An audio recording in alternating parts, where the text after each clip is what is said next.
it is better to be hated for what you are than to be loved for what you are not. मतलब क्या? It is better to be hated for what you are and than to be loved for what you are not. मतलब जो ये दिखावटी मेरा जो रूप है, इसको लेकर जो दिखावटी सच्चा रूप जो नहीं है, मेरा भेष है। आवाज आ रही है सबको?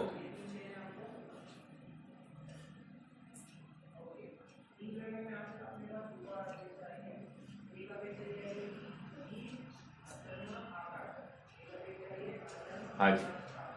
तो यहां पर कह रहे मेरा सच्चा जो रूप है वो अगर दिखाई नहीं दे रहा है, कुछ गलत अलग दिखाई दे रहा है और लोग उसको प्यार कर रहे हैं, तो गलत है। और सच्चे रूप को, आवाज आ रही है क्या?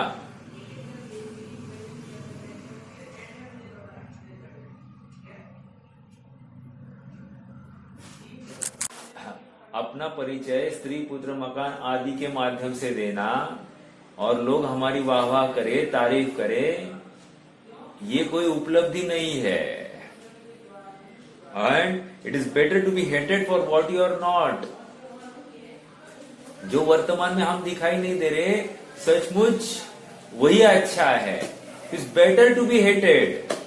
अगर कोई मुझे ये आत्मार्थी कहे, अर्थात मैं अपना परिचय आत्मार्थी के रूप में दूं, तो लोग कदाचित मेरी उपेक्षा भी करते हुए दिखाई देंगे।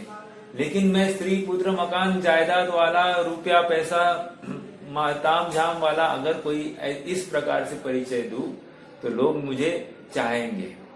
तो कह रहे इस चाह से ये उपेक्षा अच्छी है। मतलब क्या? सुखार्थी होने के लिए तुम्हें ये उपेक्षा भी झेलनी पड़े तो तुम झेल लेना, क्योंकि वही सच्चा मार्ग है। ये ज्ञेय तत्व प्रज्ञापन अधिकार की चर्चा अपन कर रहे हैं और ज्ञेय तत्व प्रज्ञापन के अंतर्गत जो तीसरा अंतराधिकार है, ज्ञान ज्ञेय विभाग अधिकार। ज्ञान ज्ञेय विभाग अधिकार मतलब ज्ञान और ज्ञेय में विभाजन करना, भेद विज्ञान करने का ये अधिकार है। कैसे करना है ये बता रहे हैं। और क्या करना है? करना बाहर कुछ नहीं है, जो कुछ करना है अपने में करना है, क्योंकि ज्ञान जहां है वहीं पे ज्ञेय है। बस ज्ञान और ज्ञेय को भिन्न करके जानना है, क्योंकि एक समय भी ऐसा नहीं होगा कि ये ज्ञान पटल ज्ञेयों से रहित होगा। और पर ज्ञेय हो या स्वज्ञेय हो, कोई भी हो, लेकिन ये ज्ञान पटल ज्ञेयों से रहित होता ही नहीं है। अब जैसे ही पर ज्ञेय जानने में आया तो ये मुझ में नहीं, इससे मेरा कुछ भी होता नहीं, ऐसा नक्की करके उनसे अपने को पृथक देखना। या यदि स्वज्ञेय जानने में आया तो स्वयं में उसमें अहम करना। दो ही तो बातें करनी है।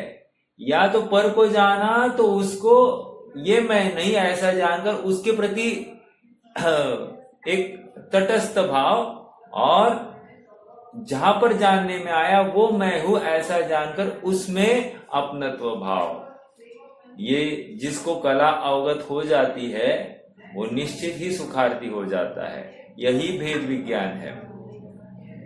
कल कुछ अपने स्वाध्याय के बाद में कुछ प्रश्न भी आए थे।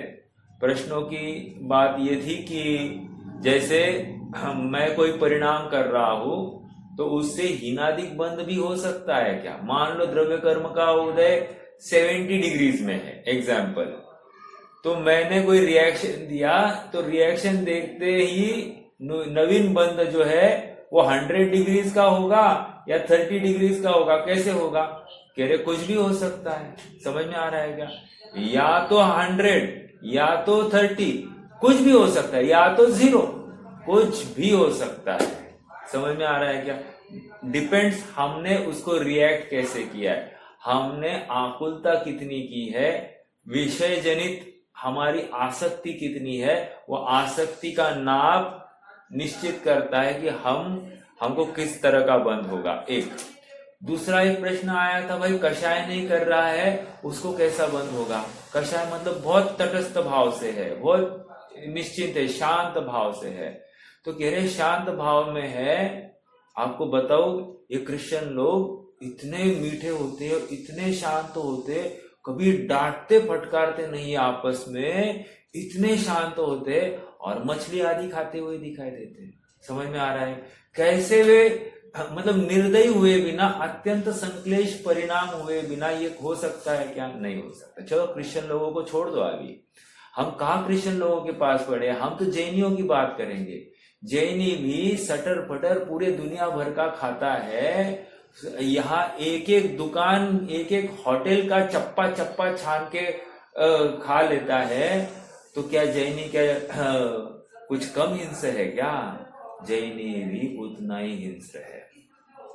अरे पत्ता सब्जी को हिंसा मानता ही नहीं है ये, मर्यादा के बाहर के आटों में हिंसा मानता ही नहीं है।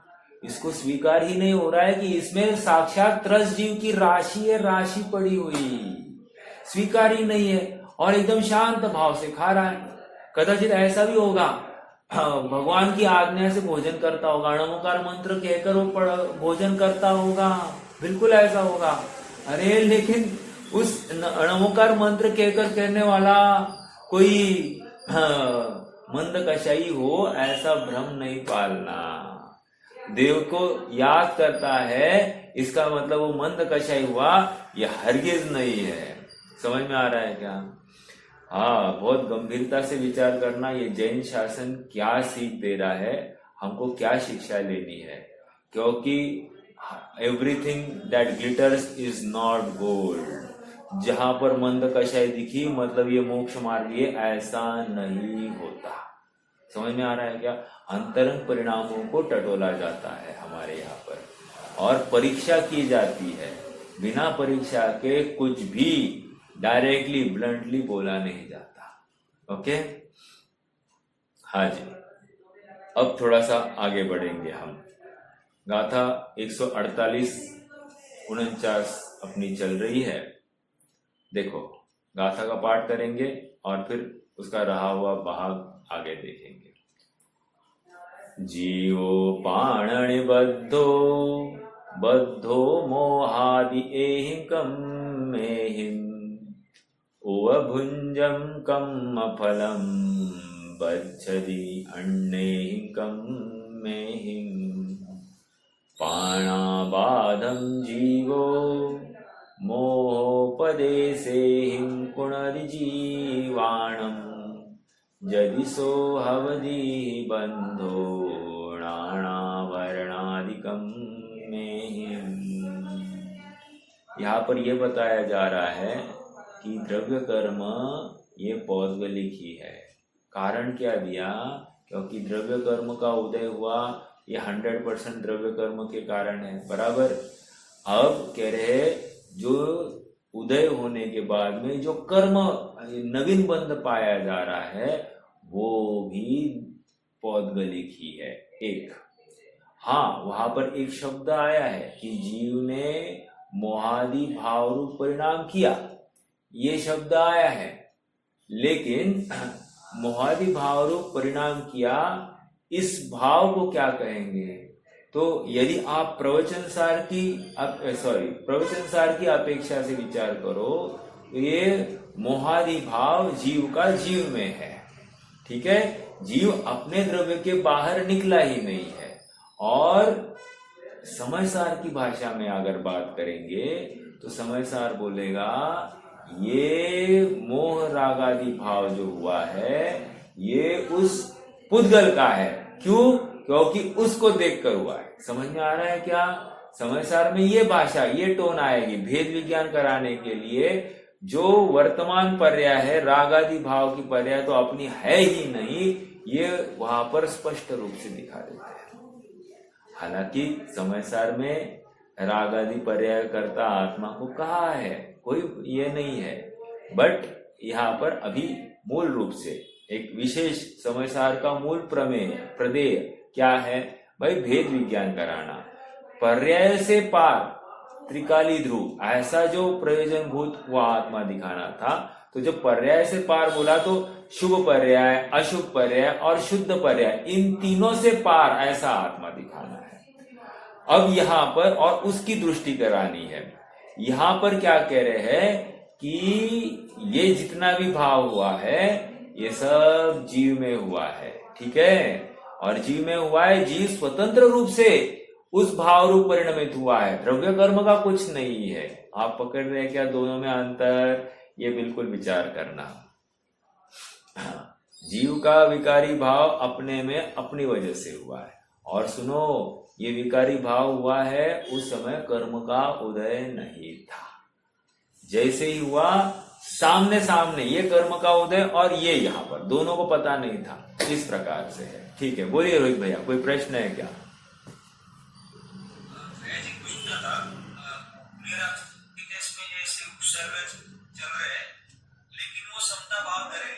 हाँ, वो समता भाव भी परिणाम है, तो वहां पे निमित्त क्या रहेगा? जैसे बोले थे निमित्त करता नहीं है लेकिन उपस्थिति तो रहती है, बराबर। उस समय क्या रहेगा? अच्छा आपका प्रश्न ये है कि समता भाव का निमित्त क्या, यही है ना?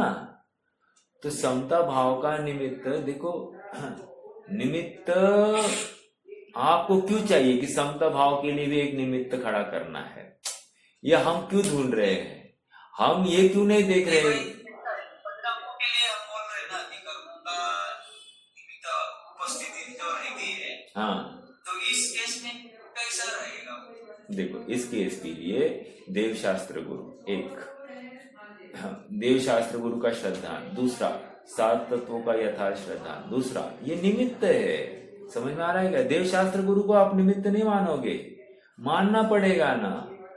हाँ, क्योंकि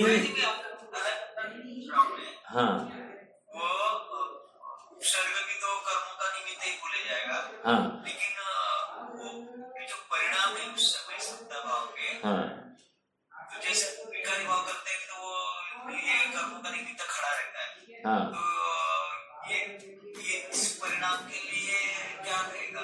हाँ, तो बिल्कुल चल सकता है ना। पूर्व में जो देव शास्त्र गुरु का निर्णय किया है उसी के बल पर जो अहर्निश वो दिन भर घुटन मतलब घोटता है कि आत्मा भिन्न शरीर भिन्न। ये मैं देखो, जैसे अपने को ठंड लग रही है, राइट? तो ठंड लग रही है तो उस समय में ये कहेगा ठंड नहीं लग रही है, ठंड का ज्ञान कर रहा हूं।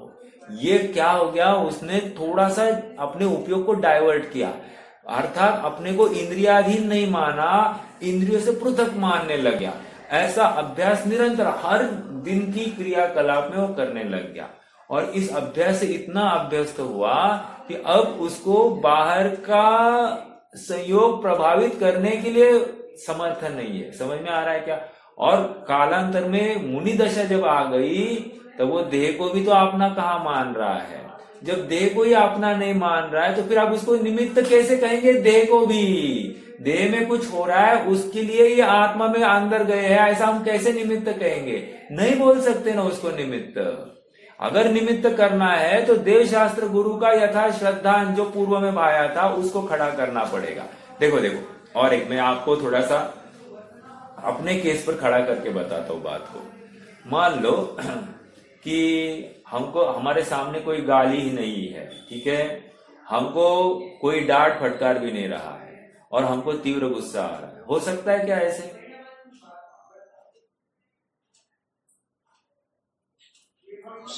हो सकता है। तो यहाँ पर निमित्त कौन है बोलो?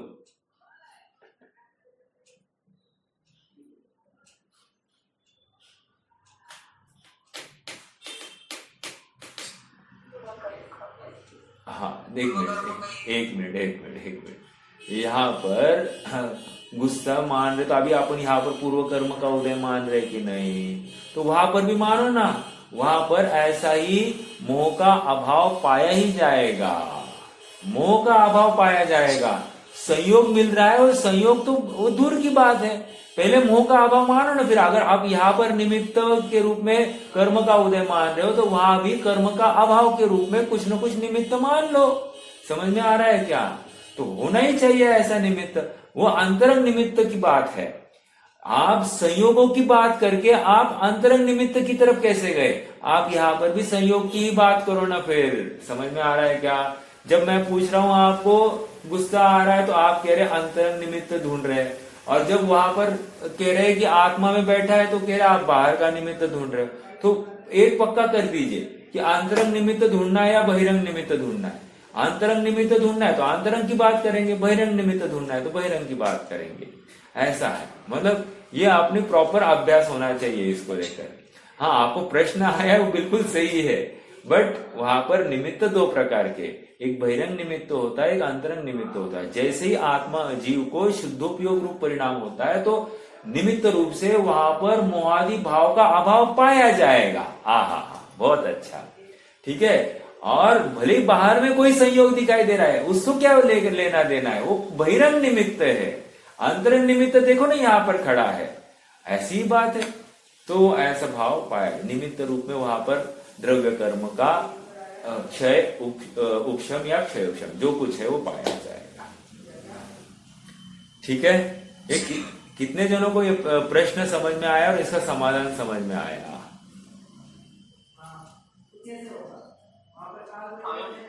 आया ना? ठीक है जी, चलो अच्छा है। एक प्रश्न आया। हाँ, जब दो द्रव्यों में होता है तो निमित्त नैमित्तिक संबंध हम कहते हैं।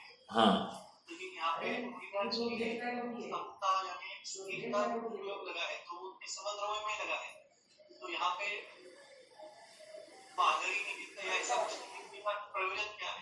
हाँ, देखो यहाँ पर दो द्रव्य में ही अपन घटित कर रहे हैं ना। जैसे द्रव्य कर्म का उदय ये तो पौद्गलिक है, और जीव का परिणाम ये चेतनमय है। तो यह हमने दो द्रव्य में घटित किया ही किया है, निमित्त और उपादान। निमित्त और उपादान उसी रूप में दो द्रव्यों में ही घटित होगा। एक द्रव्य में निमित्त और उसी में उपादान ऐसा घटित ही नहीं होता है। समझ में आ रहा है क्या? हो ही नहीं सकता। निमित्त मात्र हाजिरी के रूप में वहां पर लगाया जा रहा है। हाँ, द्रव्य कर्म का उदय क्षय क्षयोक्षम कुछ न कुछ तो लगाना पड़ेगा इस रूप में। हाँ, वहां पर है तो द्रव्य कर्म का क्षय ये भी निमित्त बनता है। ठीक है, द्रव्य कर्म का क्षय ये भी निमित्त है, या उपशम वो भी निमित्त रूप में देखा जा रहा है। आपका प्रश्न इसी तर्ज पर था ना? ओके, ठीक है, चलिए आगे बढ़ना है। देखो हम पेज नंबर 248 पर है।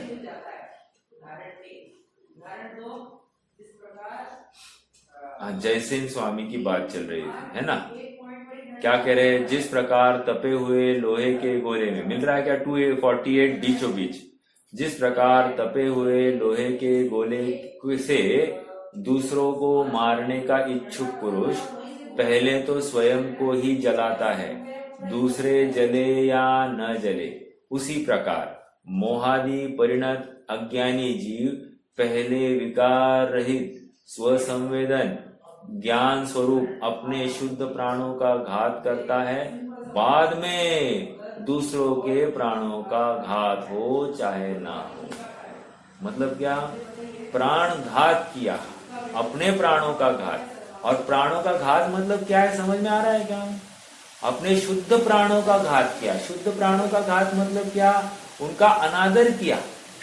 मतलब अपने शुद्ध प्राण अपने चैतन्य स्वभाव से विमुख होकर वो पर से प्रभावित हुआ। मतलब क्या? इसको अपना आत्मा अच्छा नहीं लगा है, और जिसको आत्मा अच्छा नहीं लगा है उसको नियम से द्रव्य कर्म, नौ कर्म, संयोग, बहिरंग जितने भी संयोग है सब अच्छे लगेंगे। समझ में आ रहा है? ऐसा ही होता है। चलिए आगे बढ़ते हैं। कवि और वृंदावन दास जी का हो गया, स्वामी जी का भाव लेते हैं। पेज नंबर 249 पर आ जाइए, सेकेंड पैराग्राफ। स्वामी जी इन गाथाओं के भाव को इस प्रकार स्पष्ट करते हैं। जीव मोहादि भाव करता है। देखो स्पष्ट रूप से कह रहे, जीव मोहादि भाव करता है। तो मोहादि का करता आप अशुद्ध निश्चय से कहो या उपचरित सद्भूत व्यवहार से कहो, कोई प्रॉब्लम नहीं।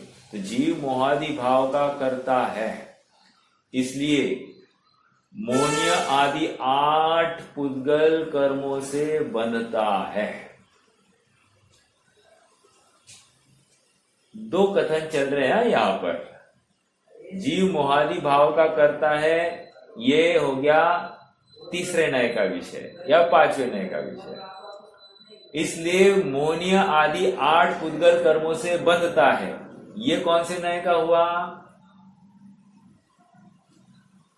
दूसरे नय का, अनुपचरित असद्भुत व्यवहार नय। अनुपचरित असद्भुत व्यवहार नय क्यों कह रहे ना? द्रव्य कर्म आदि ज्ञानावरण आदि 8 कर्मों से बंध हुआ। ठीक है, यहां मोनिय की मुख्यता की बात की है। ज्ञानावरण आदि गौण है। जीव की अज्ञान दशा में कर्म निमित्त है। अंडरलाइन दिस, जीव की अज्ञान दशा में कर्म निमित्त है। उन कर्म, देखो रोहित भैया यहाँ पर अज्ञान दशा में कर्म को निमित्त पकड़ा है। अपन तो ज्ञान वाली दशा में भी कह रहे हैं, ठीक है, कर्म का अभाव निमित्त है, ऐसा भी बोल सकते हैं। ठीक है, उन कर्मों के फल में 5 इंद्रियां, 3 बल, श्वास और आयु प्राण की प्राप्ति होती है। इन चारों प्राण पुद्गल कर्म के कारण प्राप्त होते हैं, आत्मा के स्वभाव के कारण नहीं। क्यों? आत्मा का स्वभाव क्या है? चैतन्य प्राण वाला। जो जीता है, जीता था, जीता रहेगा। किससे? चैतन्य प्राण से। निगोद अवस्था में तो चैतन्य प्राण से, वर्तमान अवस्था में चैतन्य प्राण से, और सिद्ध अवस्था में भी चैतन्य प्राण से। समझ में आ रहा है क्या? एक जस्ट विचार कीजिए, थोड़ा सा मैं आपके लिए होमवर्क के लिए एक थोड़ा सा उदाहरण खड़ा करता हूं। विचार कीजिए, ऐसी जगह पर हम हैं, मान लो एक गुफा में जाना है, और वो गुफा इतनी सक्रिय है कि उसमें एक ही आदमी चल सकता है, और चला तो एक ही दिशा में चल सकता है, पीछे नहीं जा सकता है, और उसका उस पार दिखाई नहीं दे रहा है, और सांस लेना भी कठिन हो रहा है। कदाचित एक किसी जगह पर गुफा इतनी सक्रिय हो गई है कि हमको कदाचित ऐसा सोकर बाहर निकलना पड़े। हमारी अवस्था क्या होगी? आप पकड़ रहे हैं कि मैं आपके सामने एक सीन खड़ा कर रहा हूं, तो ऐसी अवस्था में हम अपने आप को क्या चेताएंगे कि मैं कौन हूं? ये समझ में आ रहा है क्या? अर्थात उस अवस्था में मैं जीव हूं, जीव का नाश होता नहीं, ये विश्वास हमको लाना पड़ेगा। थोड़ा सा और विचार करना, ये छिपकली आदि या कॉकरोच आदि ये कहाँ छिपते हैं? ऐसी दर्जे होती है या थोड़े से सक्रिय जगह होती है, वहां पर जाकर बराबर छिपते हैं कि नहीं? वहां से निकलना, अंदर गया तो निकलना कितना कठिन होता है, तो भी बराबर वहां पर छिप सकते हैं, उनको वहां पर तकलीफ नहीं है। और हम अगर ऐसे ही एकदम इतनी सक्रिय जगह में जाए कि वहां से हिलना डुलना भी मुश्किल है, हम स्वयं को क्या फील करेंगे? मुझे तो यहाँ पर एक ही बात को हाईलाइट करना है कि मैं जीव हूं, मैं जाननहारा हूं, मैं अपने चेतना प्राण से जीता हूं, ये शरीर मैं नहीं हूं। ये विश्वास ऐसी अवस्था में आएगा क्या? और ऐसी अवस्था में वो भान आने के लिए हमने पूर्व में भी ऐसा ही अभ्यास किया हुआ होना चाहिए। देखो, प्रतिकूलता नॉक करके आती नहीं है, प्रतिकूलता कभी भी अचानक आ जाती है। तो ऐसा हो गया तो मैं क्या करूंगा, ये विचार पहले कर लेना। और इसमें नेगेटिवनेस कुछ नहीं है, इसमें नकारात्मक सोच कुछ नहीं है, हम तो अपनी तैयारी कर रहे हैं। इसको जिनागम पॉजिटिव थिंकिंग कहता है, जिसको कदाचित लोग में नेगेटिव थिंकिंग, तो नेगेटिव थॉट्स क्यों लाता है, पॉजिटिव थॉट्स क्यों नहीं लाता है, ऐसा कहेंगे। लेकिन जिनागम इसको तैयारी कह रहा है, यह साधना की तैयारी, समाधि की तैयारी है। कभी भी कुछ भी हो सकता है, ऐसा निर्णय करके जागृति विशेष होती है। नहीं तो फिर गाफिल निद्रा में अपन चलते हैं, गाफिल निद्रा में हम चल रहे हैं, ऐसा ही हो रहा है। और फिर कुंद कुंद स्वामी ऐसी गाफिल निद्रा में चलने वाले को चल सहाओ, शव के प्रमाण, चलता फिरता शव के समान ये जीव है, ऐसा कहेंगे। चलता फिरता शव मतलब जैसे चलता फिरता शव किसको कहते हैं हम, जैसा शरीरधारी चल रहा है और उसमें आत्मा नहीं है, तो क्या है, ये शव है। तो ऐसे शव के समान आत्मा की उपमा की जा रही है। ठीक है, तो गंभीरता से विचार करना कि हम प्रतिकूलता में हम क्या करेंगे, हम क्या करेंगे।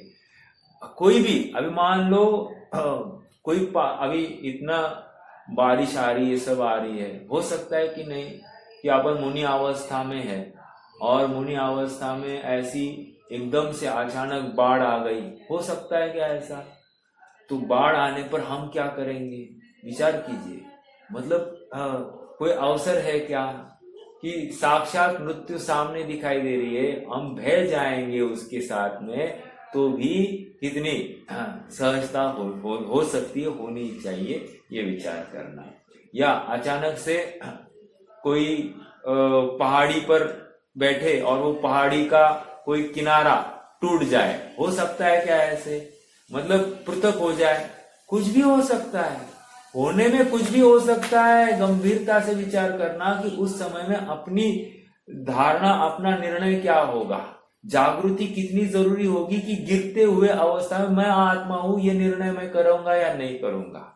तो प्रत्येक समय में अपने को मैं आत्मा हूं ये चेतना कितना जरूरी है, ये हमको ख्याल में आ रही है बात। देखो आगे बढ़ेंगे।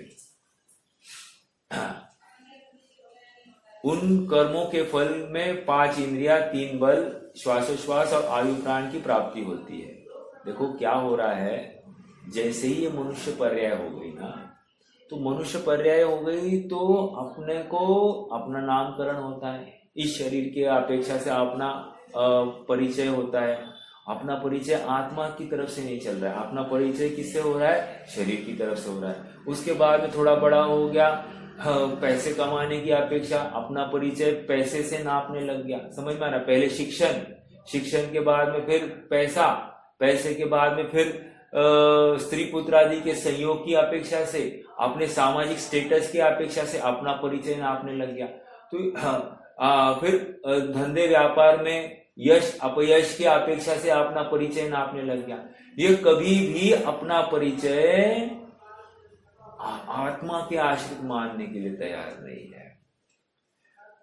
कदाचित थोड़ा सा मंद कषाई हो तो क्या कहते हैं, ये मनुष्य देह क्या मिली है, धर्म करने के लिए मिली, कहता है कि नहीं कहता है। अब इस स्टेटमेंट में क्या है, मतलब गलती क्या है। वैसे जिनागम में आए हैं, ये तन पाए महातप कीजिए, यहाँ में सारे यही, ये मैं जानता हूं, लेकिन ये कहने वाले जीव के कथन में प्रॉब्लम क्या है। ये मनुष्य देह धर्म कर्म करने के लिए मिली है, बोलो क्या है ये इसमें प्रॉब्लम। अज्ञानी जीव अपनी धर्म साधना शरीर के आश्रित ही मान रहा है, अर्थात शरीर ठीक है तो मैं धर्म करूंगा। ये कहा मान रहा है कि आत्मा के आश्रित शरीर की परिणाम होते हुए पाए जाते हैं, समझ में आ रहा है। आत्मा के निमित्त से शरीर में परिणाम होते, मतलब शरीर का शारीरिक उठल पुठल होती हुई पाई जाती है, लेकिन ये शरीर के आश्रित आत्मा का परिवर्तन होता देख रहा है। तो इसमें खोट ही है, आप पकड़ रहे मेरी बात को। हालांकि वो जो कथन है कि यह तन पाए महातप कीजिए, या में सार यही है, तो शरीर संगी पंचेंद्रिय जीव होने के बाद में अब करना क्या, तो कह रहे हैं मैं आत्मा हूं, ये या शरीर से पृथक शुद्ध आत्मा हूं, ये निर्णय करने का बौद्धिक क्षयोक्षम मुझे पाया है, मैंने पाया है। तो इस शरीर से भेद विज्ञान करने का मुझे अभ्यास करना है। शरीर के आश्रित होकर धर्म नहीं करना है, शरीर से पृथक हूं ऐसा निर्णय करने का उद्यम या वो क्षयोक्षम बता रहे तन। और जब तन बताया जा रहा है, मनुष्य देह बताया जा रहा है, तो उसके पीछे मनुष्य होने योग्य क्षयोक्षम भी उसमें गर्भित है। और उस क्षयोक्षम के बल पर तुम क्या करना ये समझा रहे। बताया जाएगा तन, समझना है क्षयोक्षम के माध्यम से मुझे करना क्या है। समझ में आ रहा है क्या? हर कथन का उसके सन्निधि में जाकर उसका यथार्थ अर्थ निकालना। अभी हम हमारी माता जी का नयों के ऊपर टेस्ट ले रहे थे।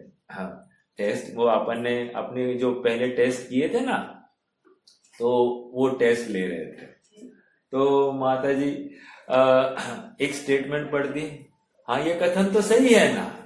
हाँ, तो हम वही तो कह रहे, कथन सही है, उसको किस अपेक्षा से कहा गया ये आपको जवाब देना है। तो कहने की बात इतनी है, कोई कथन विपरीत होता ही नहीं है। यदि हम यथार्थ नय लगाए, यथार्थ अपेक्षा लगाए, तो प्रत्येक कथन सत्यार्थ है। फिर वो ज्ञानी ने कहा हो, अज्ञानी ने कहा हो, क्योंकि उस कथन का इंटरप्रिटेशन करने वाला ज्ञानी होना चाहिए। यदि अज्ञानी हो तो फिर ज्ञानी ने कहा हुआ कथन या अज्ञानी ने कहा हुआ कथन उसको एक तरीका लगेगा, क्योंकि उसका इंटरप्रिटेशन वो अपनी बुद्धि के हिसाब से करता है, नयों की अपेक्षा से नहीं कर रहा है। समझ में आ रहा है क्या? वो शरीर को भिन्न जानकर नहीं कर रहा है, इसलिए यहां पर ज्ञानी होना जरूरी है।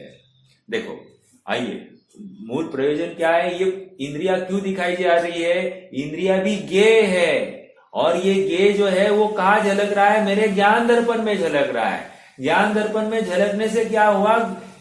इस ज्ञान को भ्रम हो गया कि यही मैं हूं, क्योंकि आता जाता हर कोई उसका परिचय इन्हीं इंद्रियों द्रव्य प्राणों के माध्यम से कर रहा है। देखो एक बार है ना, मैंने ये उदाहरण काफी बार दिया है। एक बार एक आदमी अपनी बकरी को लेकर जा रहा था, बाजार में जा रहा था, शायद वो भाव लेना चाहता था। अब कुछ लोगों को पता चला ये बकरी लेकर जा रहा है, और योग से वो बकरी दिखने के लिए बहुत ही सुंदर थी और उसका वजन भी अच्छा था। हाँ, तो कुछ लोगों को लगा कि अपन षड्यंत्र करें और इसके साथ में इससे बकरी खरीदने का अपन यत्न करें।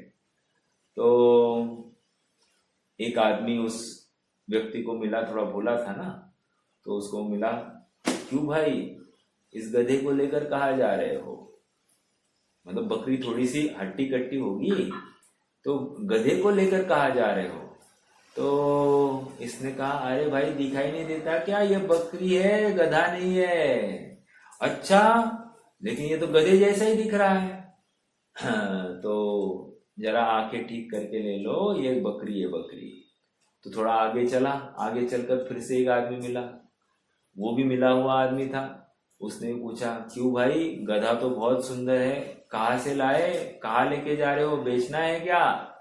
तो दूसरे ने भी बोला, उसको फिर से उसने टोका, अरे ये गधा नहीं बकरी है। फिर आगे चला, तीसरा आदमी मिला, ये गधा बेचोगे क्या भाई, कितने में बेचोगे? तो अब इसको नक्की लगने लग गया कि ये गधा ही है। देखो, over the period of time एक गलत बात भी सत्यार्थ होने लगती है। आज मैंने स्टार्टिंग में बात कही थी, आपने सुनी होगी या नहीं सुनी होगी मुझे मालूम नहीं, लेकिन क्या कहा था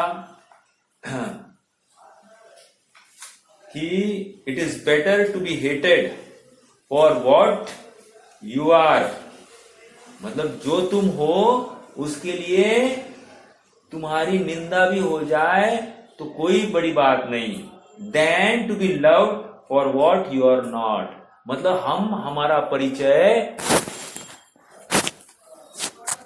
लेकिन तुम जो नहीं हो उससे यदि तुम्हारा परिचय होगा, स्त्री पुत्र शरीर मकान आदि के माध्यम से, तो वो तो निंदनीय होगा, तो वो अच्छी बात नहीं है। It is better to be hated for what you are than to be hated than to be loved for what you are not. देखो श्रीपाल हुए, कोटि भट्ट श्रीपाल, वे मैना सुंदरी के साथ में मुझे एग्जैक्ट ये नहीं है कि उनका परिचय दिया जा रहा था। वे अपने ससुराल में थे और ससुराल में जब थे तो किसी ने पूछा ये कौन है, तो एक ने कहा ये अमुक के जमाई है, दूसरे ने कहा ये इनके पति है, किसी ने कहा ये अमुक अमुक है। कोई उनका परिचय श्रीपाल की तरफ से नहीं दे रहा था, हर कोई उनका परिचय अन्यों की अपेक्षा दे रहा था। तो श्रीपाल ने इमीडिएटली नक्की कर दिया अपने को इस जगह पर रहना नहीं है। जहां पर अपना परिचय अपने से नहीं हो रहा है, अपना परिचय पर की अपेक्षा हो रहा है, वो परिचय उत्कृष्ट नहीं है।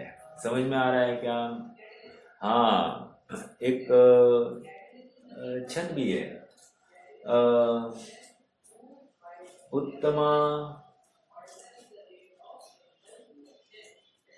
अपना परिचय अपने से देना ये उत्तम परिचय, फिर अपने पिता की तरफ से देना। हाँ बोलिए बोलिए, आपको याद है क्या?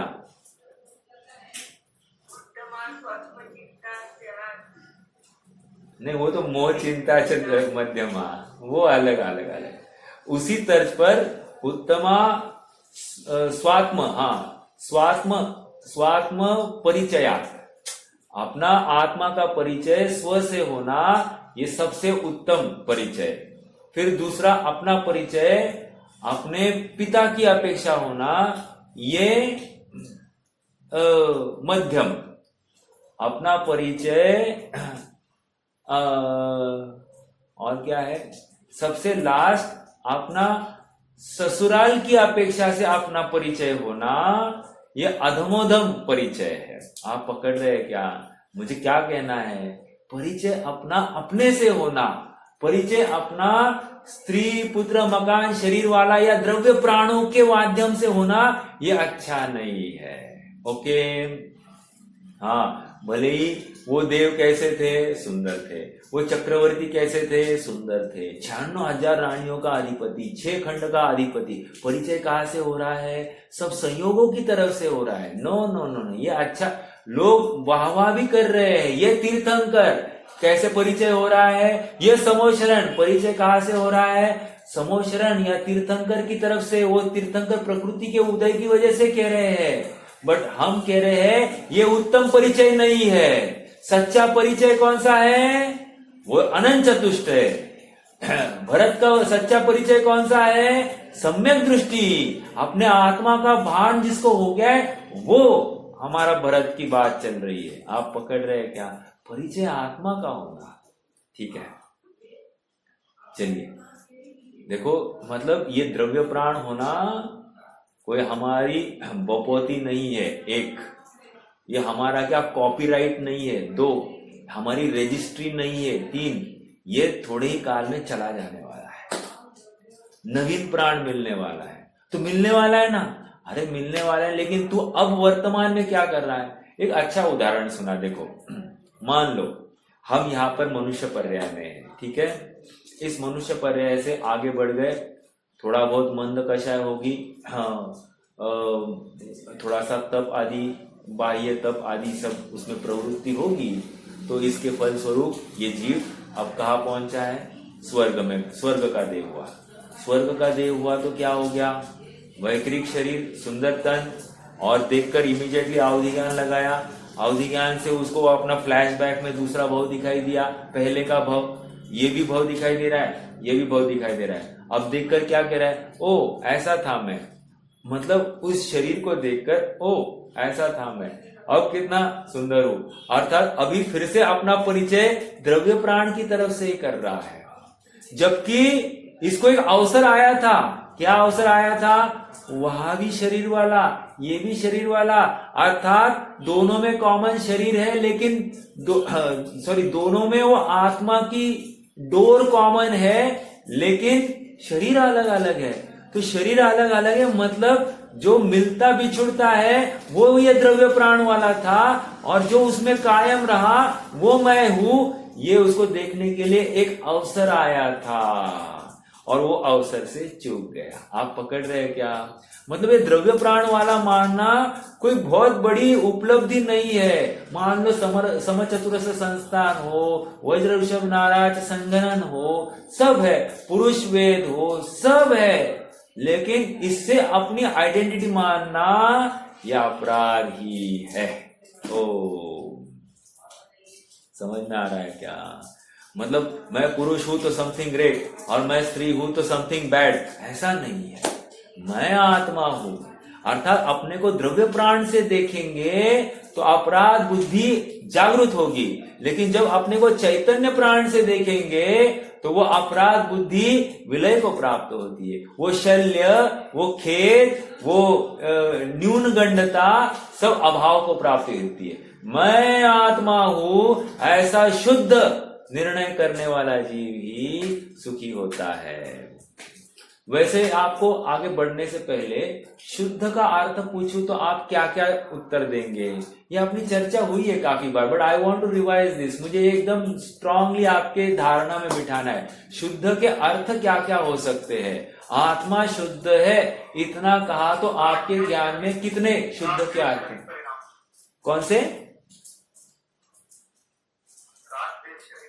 राग द्वेष रहित परिणाम। ये कौन से नए वाला आत्मा बता रहे हैं आप मुझे?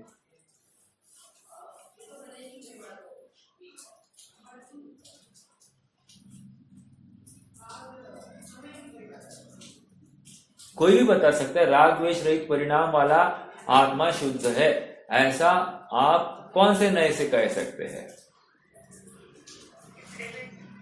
तीसरे नए से? चौथे नए से?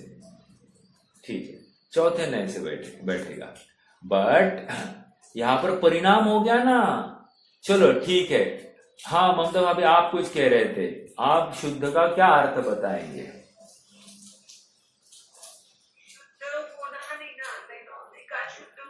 त्रिकाल शुद्ध हो, ये कौन से नए वाला शुद्धता बता रहे हैं आप?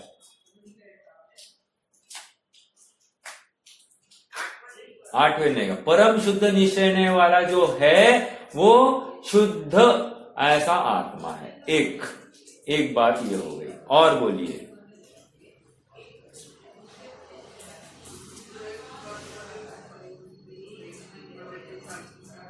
एक द्रव्य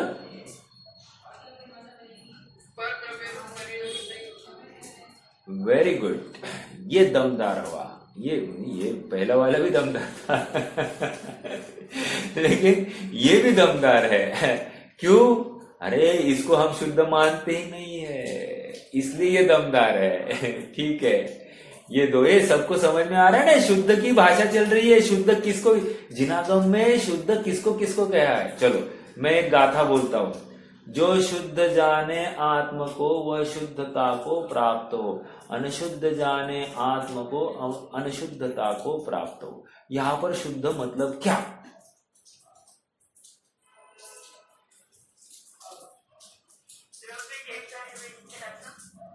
द्रव्य जैसा है मतलब कैसा है द्रव्य? वही तो पूछ रहा हूं मैं, द्रव्य कैसा है? नहीं, आंसर इज करेक्ट, बट आपके थॉट प्रोसेस में द्रव्य कैसा है?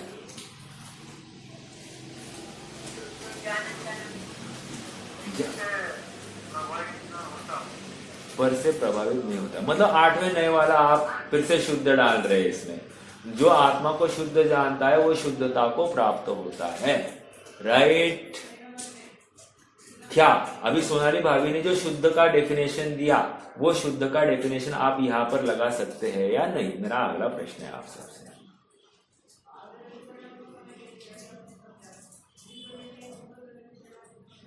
सोनाली भाभी ने वैसे शुद्ध किसको कहा? किसी को याद है क्या? या उन्होंने कह दिया खत्म हो गई बात? पर द्रव्य रूप परिणमित होता नहीं है। हाँ, ओके, गुड। तो ऐसा शुद्ध आप अभी जो शुद्ध जाने आत्मा को, वह शुद्धता को प्राप्त हो, ये इसमें लगा सकते हैं कि नहीं लगा सकते? लगा सकते हैं। बिल्कुल लगा सकते। Very good. तो आप समझ रहे क्या, जो शुद्ध जाने आत्मा को, वो रिस्पॉन्सिबिलिटी मात्र वो 8वें नए का विषय वाला शुद्ध नहीं लगाना, ये भी शुद्ध लगाना है। और थोड़ा सा सुनिए, षट कारकीय प्रक्रिया से उत्कीर्ण एवं अभिलप्यते इति शुद्ध। आ रहा है क्या? षट कारकीय प्रक्रिया से उत्कीर्ण इति अभिलप्यते इति शुद्ध। मतलब क्या? जो षट कारक की प्रक्रिया से पार होता हुआ स्व को ही प्राप्त हुआ है, वो शुद्ध।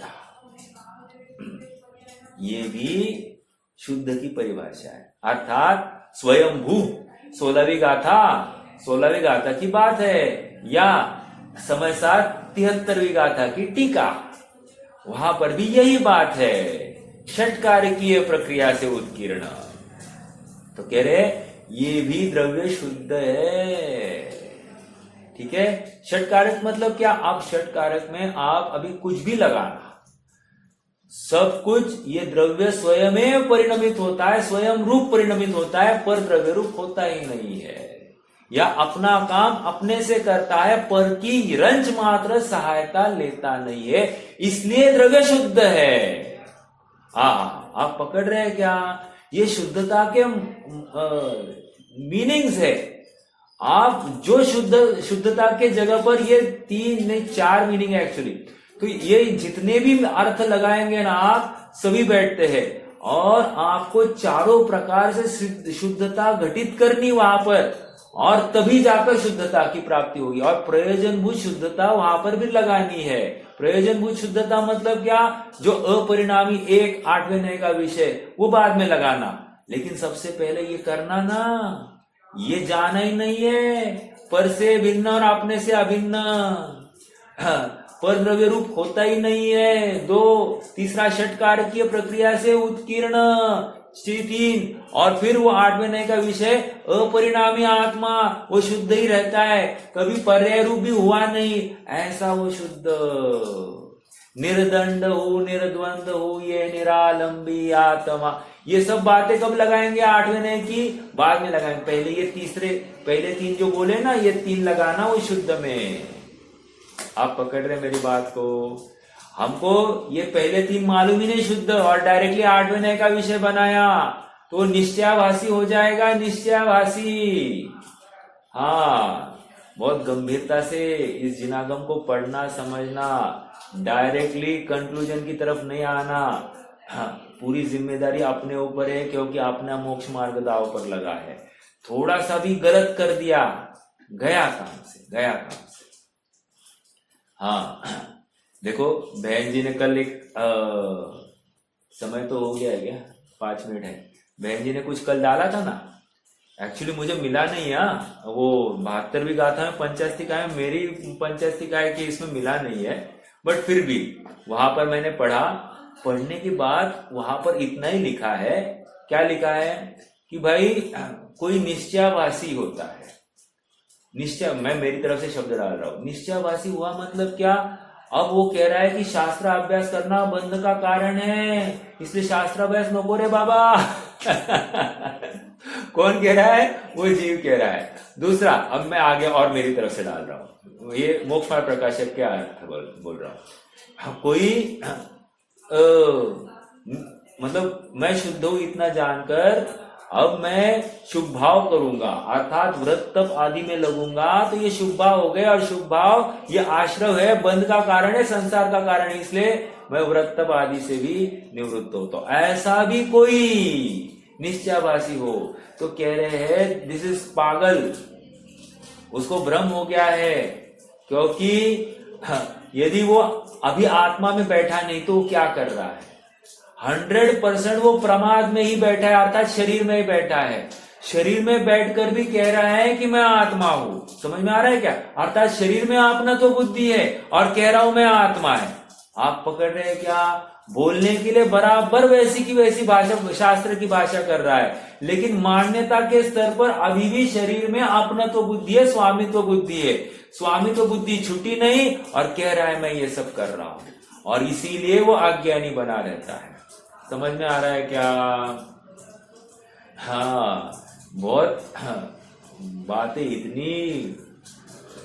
इतनी कॉम्प्लिकेटेड हो जाती कभी कभी, उसमें से सही अभिप्राय, कथन तो एकदम सही है, तो फिर प्रॉब्लम कहाँ है? अभिप्राय में। और अभिप्राय में तकलीफ है तो वो जीव निश्चयवासी हो गया, ऐसा हो जाता है। विचार करना ये सब बातों के ऊपर। आइए थोड़ा सा आगे बढ़ेंगे। इस प्रकार चारों प्राण पुद्गल कर्म के कारण प्राप्त होते हैं, आत्मा के स्वभाव के कारण नहीं। मतलब क्या? स्वभाव के कारण नहीं मतलब क्या? जीव ने कोई परिणाम किया उसकी वजह से नहीं हुआ, ठीक है? स्वभाव के कारण नहीं मतलब जीव का परिणाम, जीव का परिणाम जीव में ही हुआ। देखो और एक बात बताता हूं आपको, विकल्पक परम कर्ता, विकल्प पर कार्यम, परम कार्य। क्या कहा? फिर से, विकल्पक परम कर्ता, विकल्प परम कार्यम। दो बातें कह रही। विकल्पक परम कर्ता, शब्दों के ऊपर गौर करना। विकल्प परम कार्यम मतलब विकल्पक वो कर्ता होता ही होता है, और वो विकल्पक मतलब क्या? विकल्पक मतलब क्या? कौन बोलेगा? हाँ, विकल्प करने वाला, वो भाववान, वो आत्मा, वो जीव, ठीक है? विकल्पक परम कर्ता, विकल्प परम कार्यम। और कार्य क्या है? उस कर्ता का कार्य क्या है? विकल्प, यही उसका कार्य है। आप पकड़ रहे क्या? इस न्याय से क्या हो गया? आत्मा ने मोह राग द्वेष रूप विकल्प किया। ये अच्छा, ये बुरा, ये इष्ट, ये अनिष्ट, जो कुछ है, हटाओ जुटाओ, मारो काटो, जो कुछ परिणाम हुआ है, बात सही है, और वो विकल्प ही उसका कार्य। किसका? विकल्पक का। विकल्पक कौन है? आत्मा। तो आत्मा क्या हो गया? कर्ता। समझ में आ रहा है क्या? विकल्पक परम कर्ता, विकल्प परम कार्यम। देखो, जैन धर्म ये एकदम स्वतंत्रता का जय घोष करता हुआ है। जय घोष करता हुआ है मतलब क्या? आप प्रकृति से भी ये सब बातें सब सीख सकते हैं। जैसे मान लो अपन बाजार से कोई फ्रूट लेकर आ गए, और मान लो स्वीट लाइम लेकर आ गए, और वो स्वीट लाइम निकली खट्टी। मीठी के नाम पर खट्टी मौसम्बी निकली है। अब हम क्या करेंगे? हम ले जाएंगे उसके पास में, फल वाले के पास में। फल वाले को बोलेगा, हे भाई ये क्या है? सब खट्टा माल, तुमने तो मुझे एकदम मीठा है कहकर बोल दिया था, और ये खट्टा क्या है? तो कह रहे साहब हम थोड़ी उसमें घुस गए हैं। क्या कहता है वो? हम थोड़ी उसमें घुस गए हैं कि उसको मीठा है या खट्टा है कहने के लिए। हाँ, ये तो सब योग की वजह से हो गया है, मतलब जैसा है वैसा है, हम थोड़ी उसमें घुसे हैं। इसका अर्थ क्या है? मुझे अगर उस द्रव्य को मीठा बनाना होगा तो मुझे उस द्रव्य रूप परिणमित होना पड़ेगा। समझ में आ रहा है क्या? जबकि मैं उस द्रव्य में घुसा ही नहीं हूं। जब घुसा नहीं हूं तो मैं उसका कर्ता कैसे बन सकता हूं? ये वो दुकानदार अपने को समझा रहा है। अर्थात पर द्रव्य का मैं कर्ता नहीं बनता, वो स्वयं अपने स्वभाव से उस भाव रूप परिणमित हो गई है। वो मौसम्बी खटास के भाव सहित स्वभाव से परिणमित है। हाँ, आप समझ रहे क्या? अर्थात यदि मुझे पर का कर्ता बनना है, मुझे द्रव्य प्राणों का कर्ता बनना है, तो मुझे द्रव्य प्राणों में व्याप्त होना पड़ेगा। व्याप्त होना पड़ेगा मतलब क्या? मुझे मेरा चेतनत्व छोड़कर मुझे जड़त्व को अंगीकार करना पड़ेगा, तब जाकर मैं उसमें व्याप्ति कर पाऊंगा। पकड़ रहे हैं? हाँ, इसलिए जो कथन है कि जीव ने कर्मों को बांधा या कर्म के उदय में जीव विकार को करता हुआ पाया जा रहा है, ये सब कथन उपचार के है, व्यवहार के है। सचमुच जीव जीव में ही है और कर्म कर्म में ही है। द्रव्य प्राण पौद्गलिक ही है, ये स्वीकार करो, समझदारी है। तो जब भी अपने पास में अपन कुछ कथन करते हैं, कुछ भोजन बनाते हैं, कुछ नहाते हैं, धोते हैं, बोलते हैं, चालते हैं, उठते हैं, बैठते हैं, हर क्रिया में उसका कर्ता कौन बन के बैठ रहा है? मैं, अर्थात शरीर वाला बन के बैठा है तो गलत। मैं सुन रहा हूँ, गया काम से। कह रहे हैं मैं जानने वाला हूँ। हाँ, आज बहुत ठंड है। नहीं, मुझे ठंड का ज्ञान हो रहा है। समझ में आ रहा है क्या? आज बहुत गर्मी है, मुझे गर्मी का ज्ञान हो रहा है। समझ में आ रहा है? गर्मी मुझ में नहीं है, आज गर्मी मुझे हो ही नहीं रही है, मुझे गर्मी का ज्ञान। अर्थात उस गर्मी से मैं जलने वाला नहीं हूँ। ओहो, कितनी बड़ी बातें हैं ना। ये इतना सा तत्व ज्ञान भी अपने चिंतन में आ जाए ना, आप देखो wonders, it will do wonders. हमको इतनी पृथकता आएगी संयोगों से, और सबसे अपेक्षा घट जाएगी, पर पदार्थों से अपेक्षा। और सबसे बड़ी बात तो इस शरीर में अपना अपनत्व का जो प्रमाण है वो घटता हुआ दिखाई देगा, और ये घटता हुआ अपनत्व ही स्वभाव की तरफ के झुकाव का संकेत है। इसी को बनारसी दास जी ने, अरे समय तो हो गया है, इसी को बनारसी दास जी ने गर्भित शुद्धता के नाम से पुकारा है। और यही गर्भित शुद्धता सत्यार्थ आत्मिक शुद्धता का कारण है। ओ माय गॉड, ऐसा वो बोल रहे हैं वहां पर। ये गर्भित शुद्धता नहीं होना तो आत्मिक शुद्धता संभव नहीं है, क्योंकि वो गर्भित शुद्धता भी उस आत्मिक शुद्धता का अंश है। मानो इस बात को। यदि तुमने माना नहीं तो तुम अपराधी हो, तुम्हारी होनहार गलत है, ऐसा वो कह रहे हैं वहां पर। आप गंभीरता से प्रकरण को सुनना, समझना, अपने जीवन में प्रयोजनभूत पदार्थों को उतारने का प्रयास करना, यही एक मंगल भावना है। कोई प्रश्न होगा तो रख सकते हैं, नहीं तो